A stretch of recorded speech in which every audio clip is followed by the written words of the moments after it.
Bonsoir et bienvenue dans votre 19-20. Ce jeudi 30 juillet, moins 7 milliards 300.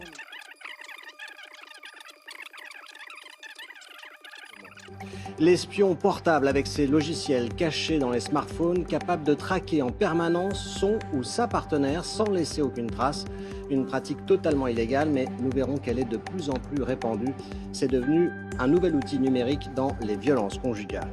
Enfin, quand le portable se met au service des violences conjugales, à l'origine, ce sont des logiciels installés dans les smartphones qui ont été mis au point pour surveiller ces enfants à distance. Mais aujourd'hui, leur usage est détourné. Ils permettent de traquer son ou sa partenaire sans qu'il ou qu'elle le sache et sans laisser aucune trace.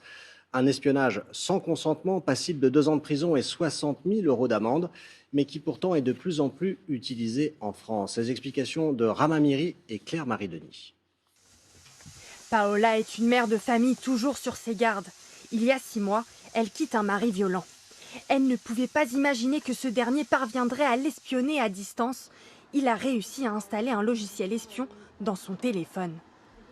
Je me suis connecté à une appli, je ne sais plus si c'est RATP ou quelque chose en fait qui géolocalise. Et un jour ou 2 plus tard, j'ai reçu un mail comme quoi il savait que j'étais sur Paris. Alors qu'il n'était pas censé savoir que j'étais sur Paris. Et qu'il n'y avait que mes parents qui savaient que j'étais sur Paris. Mais son ex-conjoint peut aussi lire ses messages, ses mails, et le lui fait savoir. Je me suis effondré, j'étais glacé, j'étais terrifié. Non pas qu'ils lisent mes conversations parce qu'elles n'ont pas grand intérêt, mais le fait d'être espionné, de me dire d'être surveillé en fait. Paola porte plainte pour harcèlement. Comme elle, une femme sur 5 en France serait la cible de ces logiciels en libre service sur Internet.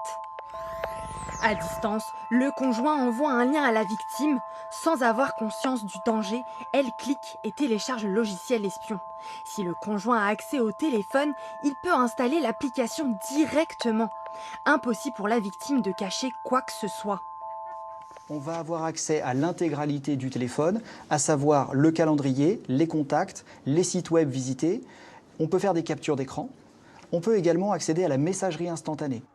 Une pratique illégale, passible d'1 an d'emprisonnement et de 45 000 € d'amende. Cette députée qui travaille sur les problèmes de cyberharcèlement met en garde les victimes.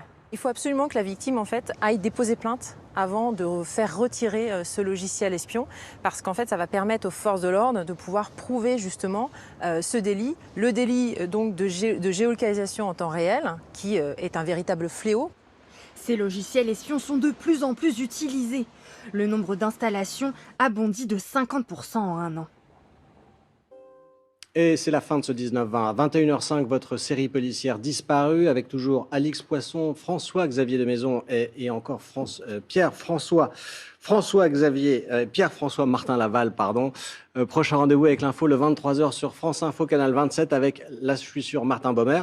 Vous retrouverez demain et pendant tout le week-end Jamel Mazi. Excellente soirée à toutes et à tous. Retrouvez toute l'info en continu sur le Canal 27.